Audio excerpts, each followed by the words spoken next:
Hello everyone, I'm Zhang Huan, a PhD candidate from Nanjing University.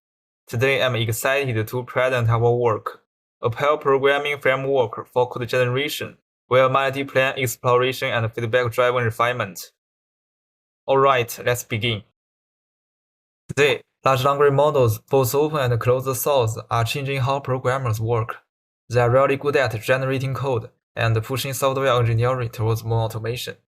So naturally, many researchers are working on making large language models generate better code. There are two main kinds of approaches. The first focuses on better programming reasoning.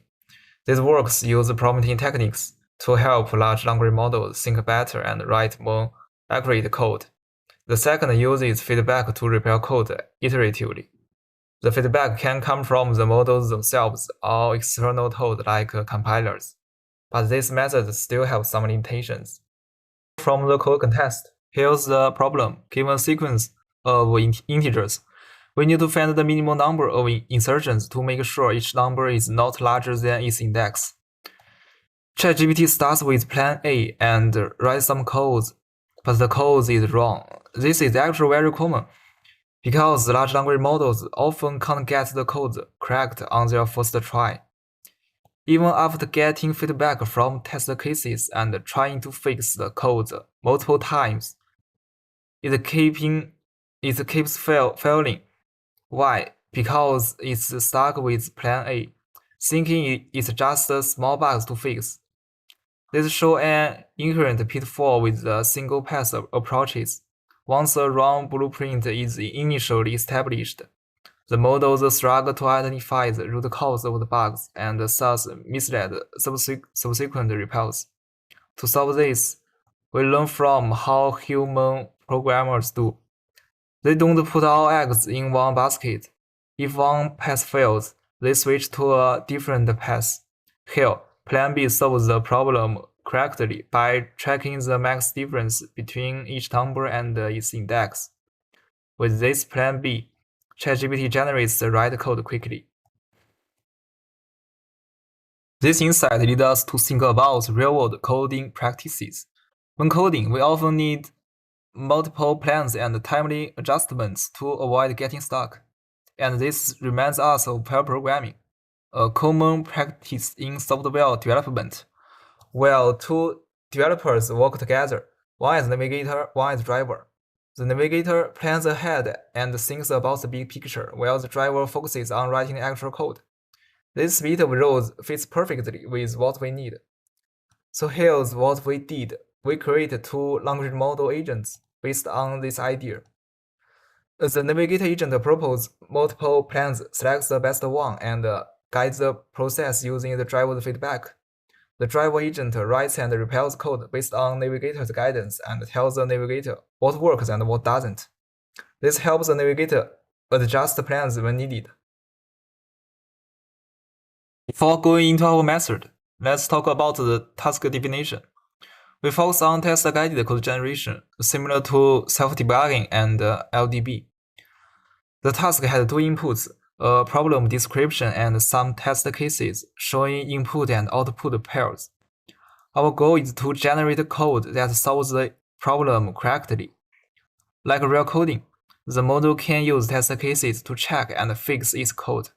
But here's the key point. We only use a few public test cases during generation, keeping most test cases hidden.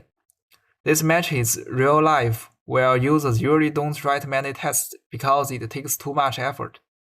To succeed, the code must pass all hidden test cases. Now that we understand our task, and this figure shows the overall workflow of our method, we call it PairCoder. You can see our two agents and 6 main steps in the framework. The two agents work together in an interleaved and iterative way. I will walk through each step in detail next. In step 1, the navigator comes up with promising plans in 3 stages. First, the navigator reflects on the task requirements. We prompt it to analyze the problem details, possible edge cases, and interpret public test cases. Then, we prompt the navigator to generate multiple candidate plans using batch prompting and temperature sampling. Each plan describes the main steps in simple words. Finally, we convert all plans into embeddings and use k-means clustering to group them. From each cluster, we pick the plan closest to its center as our representative. These selected plans become our candidates for the following process. In step 2, the navigator selects one best plan from the candidates. We prompt it to consider both the problem description and the corresponding reflection. In our implementation, we care more about correctness and robustness over efficiency. Once we use a plan, we remove it from the candidates so we don't pick it again later. Then in step 3, the driver takes over. It uses the chosen plan as a guide to generate code. The code should follow the plan's main ideas but doesn't need to be perfect right away, because in step 4, we will test this code on public test cases and get formatted execution feedback. We can fix them up in later rounds. Step 5 is crucial. Here, the navigator maintains the historical memory model that stores all codes generated by the driver and their execution feedback. Using its memory along with current code and execution results, the navigator makes an important choice, whether to switch to a different plan by going back to step 2 and selecting from the remaining candidates, or to stay on the current path and try to fix the buggy code. To make this decision, the navigator checks two things in the memory. If it finds identical code, that signals a bad loop, or if it sees the same error messages repeatedly, that indicates semantic stagnation. In either case, it switches to a new plan. Otherwise, the current path still looks promising. The navigator generates repair strategies to guide the driver's repairments in step 6. In this figure, we can see PairCoder's core workflow clearly. At step 5, the navigator makes a choice that determines our path. If it decides to try a new plan, we go back to step 2, that's a blue cycle. If it chooses to let the driver repair the code, we move to step 6, that's the green cycle. This process keeps going until either the code passes all public test cases or reaching the max number of iterations.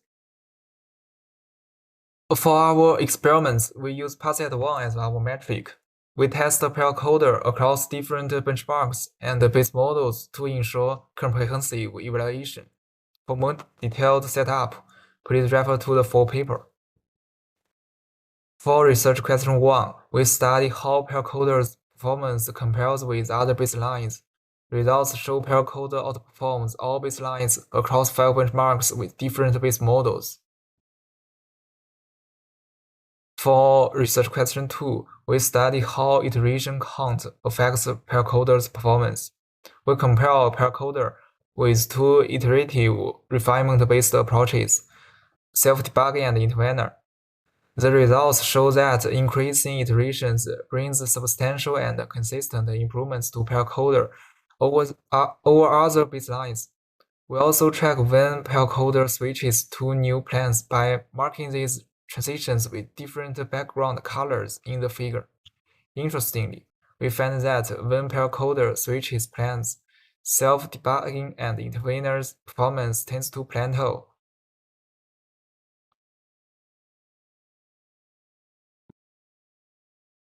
Let's look at how the number of plan clusters affects performance of PairCoder.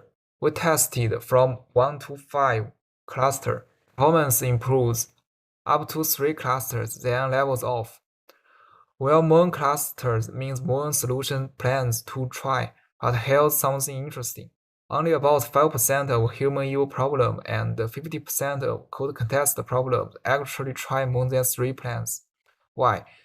This is because the process often stops early by either passing public testing cases or hitting the iteration limit. And we can see a clear difference between easy and hard problems.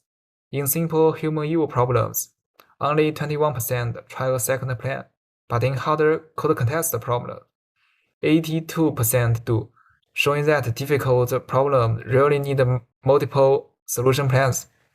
Based on this, we choose 3 clusters with 10 iterations as our sweet spot. We could use more, but it's a trade-off between performance and cost. For question 4, we conduct relation studies on 2 key components: multi-plane exploration and feedback-driven refinement. Results show both of them contribute to PairCoder's performance, and their impact is more obvious for complex problems in code context. And question 5 looks at PairCoder's cost analysis.